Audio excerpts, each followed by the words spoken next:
harapkan pasukan anda akan terus memberi sokongan dan kekalkan semangat kesukaran anda. Dan pastinya yang mustahaknya pastikan anda bersikap jujur dalam pertandingan ini. Nah, kan itulah konsep sebenarnya pertandingan dodgeball ini. Terus menyerang Bima Satria. Terus masih lagi mampu bertahan nampaknya di situ terus.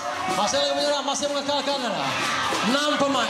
Okey, Bintang Utara. Teruskan perjuangan anda. Kapten Bintang Utara, Fatin, come on. Tunjukkan yang paling baik pada Bintang Utara. Tetapi cubaan yang begitu tidak dapat.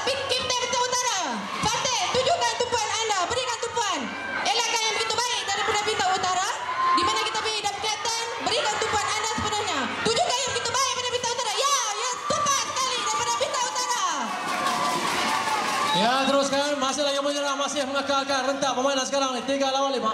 Bagaimana 5 daripada pasukan Bintang Utara.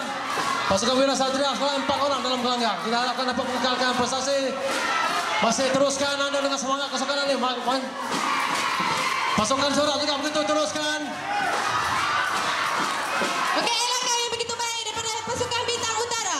Di mana Bintang Utara mempunyai kapten yang begitu tepat sekali bila tujukan. Come on, Bintang Utara. 7 bagi kena Bintang Utara. Elakkan yang begitu baik dan serangan yang begitu padu tetapi kurang tepat daripada Bintang Utara. Bagaimana cantik. Satu lontaran yang cantik.